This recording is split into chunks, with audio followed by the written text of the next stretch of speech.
রাফায় ইসরায়েলের বিমান হামলা, ১৩ ফিলিস্তিনি নিহত।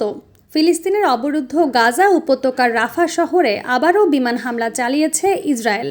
এতে কমপক্ষে ১৩ ফিলিস্তিনি নিহত হয়েছেন, আহত হয়েছেন আরও অনেকে।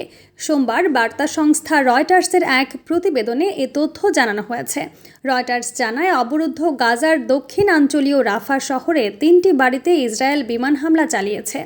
এতে ১৩ জন নিহত এবং আরও অনেকে আহত হয়েছে বলে চিকিৎসকরা জানিয়েছেন।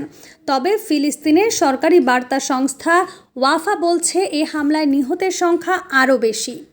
আর হামাসের মিডিয়া আউটলেট জানিয়েছে নিহতের সংখ্যা ১৫।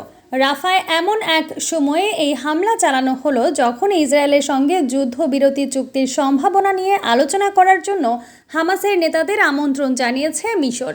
এই হামলার বিষয়ে ইসরায়েলের প্রতিরক্ষা বাহিনী তাৎক্ষণিকভাবে কোনো মন্তব্য করেনি।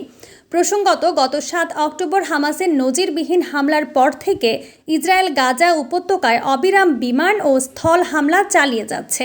ফিলিস্তিনের গাজা ভূখণ্ডের স্বাস্থ্য মন্ত্রণালয় জানিয়েছে, গাজায় ইসরায়েলের হামলায় এখন পর্যন্ত ৩৪,০০০-এরও বেশি মানুষ নিহত হয়েছেন, যাদের বেশিরভাগই নারী ও শিশু।